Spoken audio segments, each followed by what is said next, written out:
ओम शांति। आज 26/12/2021 रिवाइज अव्यक्त मुरली है 17 दिसंबर 1989। तो आज बाप दादा कह रहे हैं कि सदा समर्थ कैसे बने। तो सदा समर्थ रहने की परिभाषा आज बाबा बता रहे हैं कि समर्थ रहने की विधि क्या है और उससे सिद्धि कैसे प्राप्त होती है। तो आज बाबा ने दो प्रकार के बच्चे देखे, एक सदा समर्थ रहने वाले और दूसरा कभी समर्थ कभी व्यर्थ में जाने वाले। तो बाबा कहते हैं कि समर्थ नहीं रह सकते, इसका कारण क्या है? आज्ञाओं का पालन न करना, श्रीमत पर न चलना। तो कलरफुल मुरली में देखते हैं, व्यर्थ देखना, व्यर्थ सुनना, सोचना, व्यर्थ समय गंवाना। तो इसको फुल पास नहीं कहेंगे।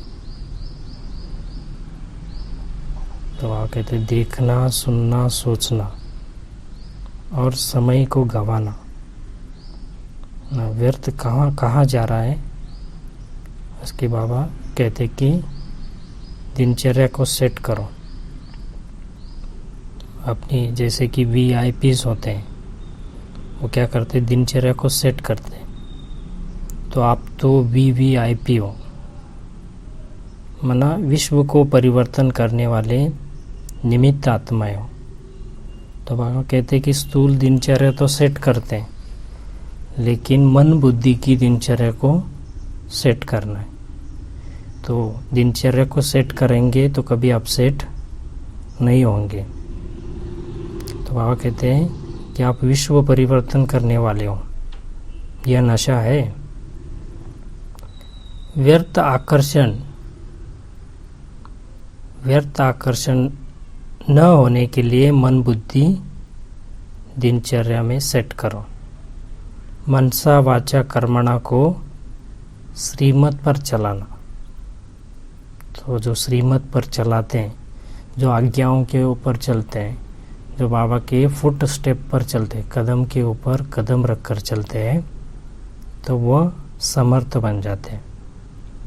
तो बाबा कहते हैं परमात्मा दुआओं के कारण आज्ञाकारी आत्मा सदा डबल लाइट उड़ती कला वाली होती है। जैसे दुनिया में माँ बाप की दुआएं, ना शिक्षक की दुआएं, ऐसे आज्ञा पर चलने से, हाजी कहने से दुआएं मिल जाती। यहाँ तो परमात्मा की दुआएं मिलती।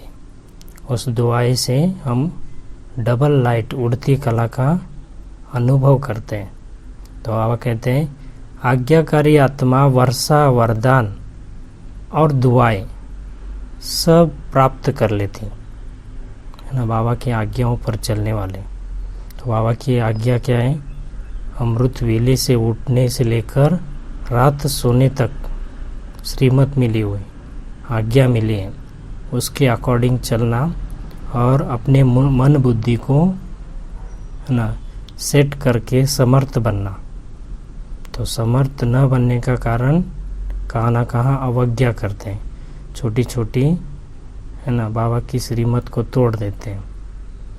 तो इसके कारण सदा समर्थ नहीं बन पाते। तो आगे बाबा कहते हैं कर्म है बीज, बीज शक्तिशाली तो फल भी ऐसा मिलेगा ना। तो जैसा बीज होता है वो शक्तिशाली होता है, तभी वैसा उसके अकॉर्डिंग झाड़ भी होता है और उससे फल भी प्राप्त होता है। तो बाबा कहते कर्म के ऊपर भी अटेंशन देना पड़ेगा। कर्म ठीक हो उसके लिए कारण क्या है? बाबा कहते सदा समर्थ बनना है। जब समर्थ संकल्प, समर्थ बोल, समर्थ कर्म होंगे तो ऑटोमेटिकली सब कुछ सदा समर्थ बन जाएंगे। व्यर्थ तरफ आकर्षण होने के कारण अवज्ञा है। काना का व्यर्थ आती है, उसका कारण क्या है? श्रीमत का उल्लंघन है, अवज्ञा है। तो पहली आज्ञा है पवित्र बनो कामजीत बनो। तो बाबा कहते हैं पहली आज्ञा को तो आपने पार कर लिया, पास कर लिया। जो दुनिया असंभव कहती है तो आपने बाबा कहते हैं संभव कर दिया। भोली भोली माताएं भी हैं तो उन्होंने इस काम को जीत लिया, पवित्र बना। लेकिन बाबा कहते हैं उसका छोटा भाई कौन सा है? क्रोध है। बाबा कहते हैं उसको भी जीतना है। उसमें मेजॉरिटी बाबा कहते हैं है ना, कभी कभी रोब दिखाते हैं, कहते हैं कि क्रोध तो नहीं है, थोड़ा सा रोब है, रोब तो होना चाहिए है ना, रोब तो दिखाते हैं। तो बाबा कहते हैं उसको भी जीतना है। इसके लिए बाबा कहते हैं कि आज्ञा पर चलना है, बाबा की श्रीमत पर चलना है। बाबा कहते हैं कि व्यर्थ दुख लिया है ना। व्यर्थ का कारण क्या है? दूसरों से दुख लिया। दुख देना, दुख तो नहीं देते, बाबा कहते हैं कि दुख लेते, दुख उठाते, मना कोई ना कोई व्यर्थ सुनते हैं, देखते हैं तो मन में बैठ जाता है, तो क्या क्यों इसमें चले जाते हैं तो दुख होता है। बाबा कहते हैं छोटी अवज्ञा क्या है? अमृत वेला। अमृत वेला शक्तिशाली का अनुभव नहीं होता है, तो कहाँ ना कहाँ छोटी अवज्ञा की है। तो छोटी छोटी अवज्ञा करते हैं तो उसका बोझ बन जाता है।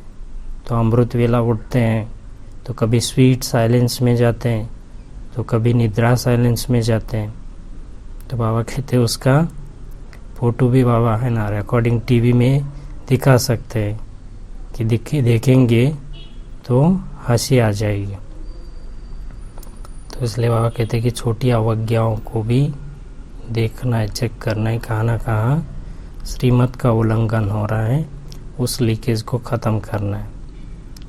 व्यर्थ सुनने देखने की आदत 63 जन्म से, तो वो न चाहते हुए भी व्यर्थ के तरफ है ना, सुनने और देखने की तरफ चले जाते हैं, क्योंकि 63 जन्मों का जो आदत है उसको मिटाने के लिए बाबा कहते हैं कि श्रीमत पर चलो, आज्ञाओं पर चलो है ना, अपने को आत्मा समझ बाबा को याद करो है ना। खास मुंबई वालों के लिए बाबा ने कहा कि देह के संबंध को भूल जाओ है ना।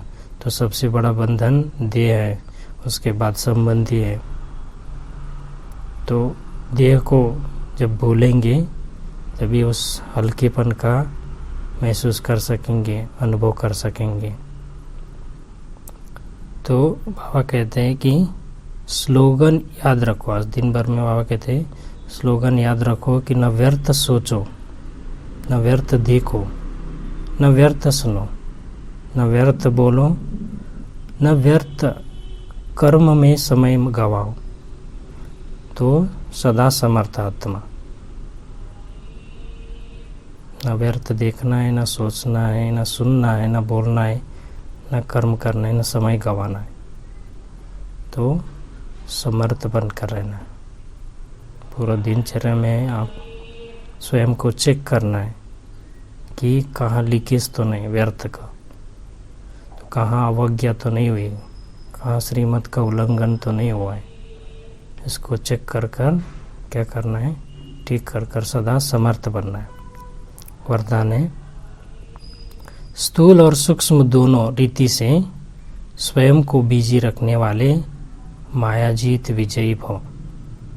कहते स्थूल भी और सूक्ष्म भी, मन बुद्धि को भी और अपने आप को कर्म में भी बिजी रखो।